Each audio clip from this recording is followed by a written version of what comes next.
Bonjour, je vais vous présenter mon stage qui a eu lieu à l'UNAMUR lors du premier quadrimestre de l'année scolaire 2017-2018. Le thème de ce stage était la didactique de l'informatique avec un focus spécial sur l'enseignement de l'intelligence artificielle pour les jeunes de 12 à 14 ans. Les objectifs du stage étaient les suivants. Il fallait développer des activités adaptées pour les jeunes de 12 à 14 ans de l'enseignement secondaire belge. Quand je dis enseignement secondaire belge, je comprends aussi bien le général que le technique que le professionnel, en y incluant la première différenciée ou la deuxième différenciée. Ces activités devaient être accompagnées d'un outil tangible tel que le BBC Microbit que voici. C'est une puce qui a été développée par la BBC et qui a été distribuée en grand nombre pour apprendre aux jeunes à programmer. Ces activités devaient être ensuite données dans des classes tests. Ensuite, une fois ces tests faits, il fallait donc mesurer leur impact sur les élèves. Ce stage donc se fait dans un lieu connu, mais sous une facette inédite. En effet, qui n'a jamais rêvé d'observer les côtés sombres de la faculté d'informatique et plus précisément de son 4e étage, notamment cette fameuse machine à café qui a un comportement plus que bizarre. Mais bien entendu, son personnel, jeune et ouvert, tel que le personnel du bureau 426 que voici. Désolé Tony, mais tu n'étais pas là lors de la photo.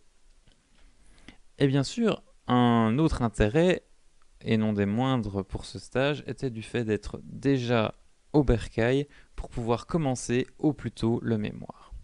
Bien sûr, qui dit stagiaire, dit tâche manuelle forcée. Et c'est ainsi que nous avons monté beaucoup de microbits. Donc ici, la partie à monter étant la partie transparente avec toutes les magnifiques petites vis que vous pouvez voir. Mais bon, une fois ceci terminé, nous avons pu commencer le travail sérieux. Et en parallèle au développement des activités, nous avons publié une large enquête sur l'intelligence artificielle que vous avez peut-être reçue dans vos mails.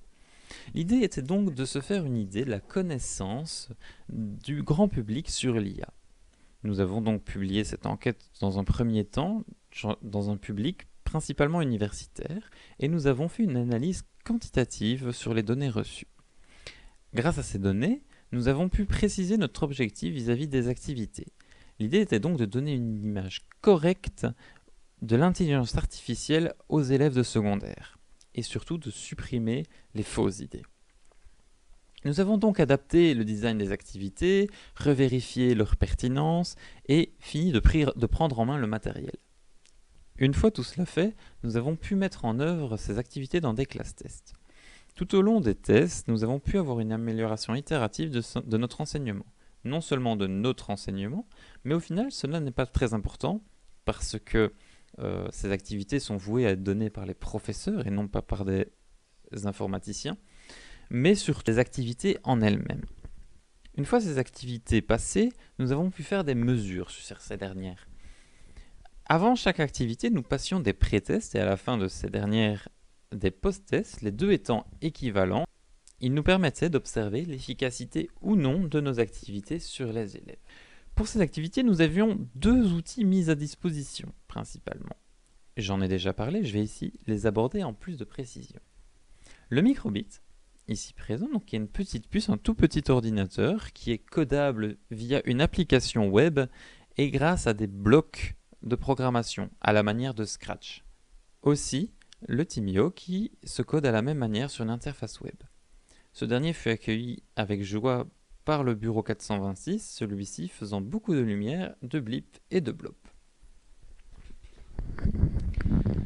Afin de donner une vision la plus complète possible de l'intelligence artificielle aux élèves, nous avons défini 4 domaines de l'intelligence artificielle à enseigner.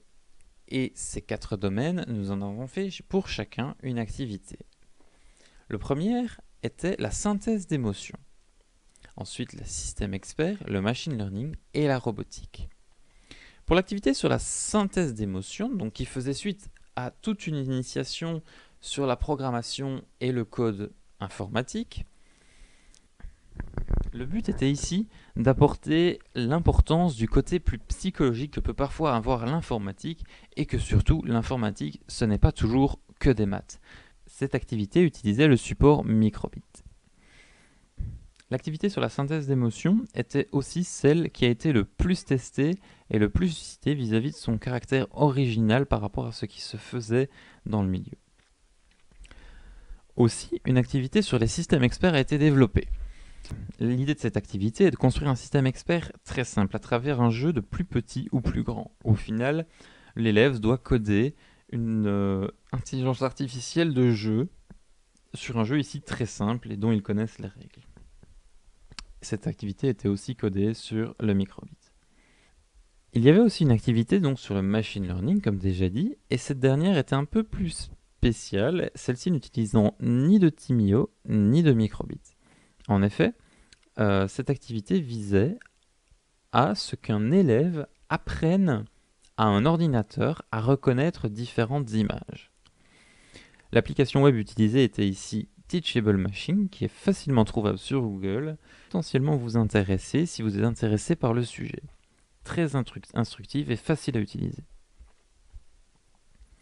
Enfin, la dernière activité parle de robotique. C'est un classique lorsqu'on parle d'intelligence artificielle et l'intérêt principal de ce genre d'activité est de conscientiser les élèves au gros problème qu'est la confrontation à l'espace physique lorsqu'on manipule des robots qui doivent bouger sur une surface. Pour conclure, nous allons parler de différentes activités que nous avons faites durant le stage. Tout d'abord, pendant le stage, nous avons été visiter Art Numérique à Liège, qui est en fait plusieurs activités initiant à l'informatique et aux arts numériques. Tout au long du stage, nous avons aussi participé au monde scientifique, notamment avec quelques publications pour Didapro 7, qui est une conférence qui avait lieu début février, pour lequel nous avons publié un poster et préparé un atelier, ainsi que Ludovia, une conférence qui a lieu le 27 mars, pour lequel nous partons d'ailleurs le 27 mars, et pour lequel nous avons préparé un atelier et écrit un synopsis de recherche. Mais, et je vais finir là-dessus, par-dessus tout, pendant toute la durée du stage, nous avons participé à une étude de la plus haute importance, une étude de probabilité sucrée ayant été publiée dans l'InfoNews. Je parle bien de cette magnifique étude sur les dinosaures. Merci Antoine. Et merci à vous d'avoir écouté cette présentation du stage. J'espère que ça vous a plu et donné envie, pourquoi pas, à votre tour un jour, de faire un stage à l'UNAMU. Et je vous dis au revoir.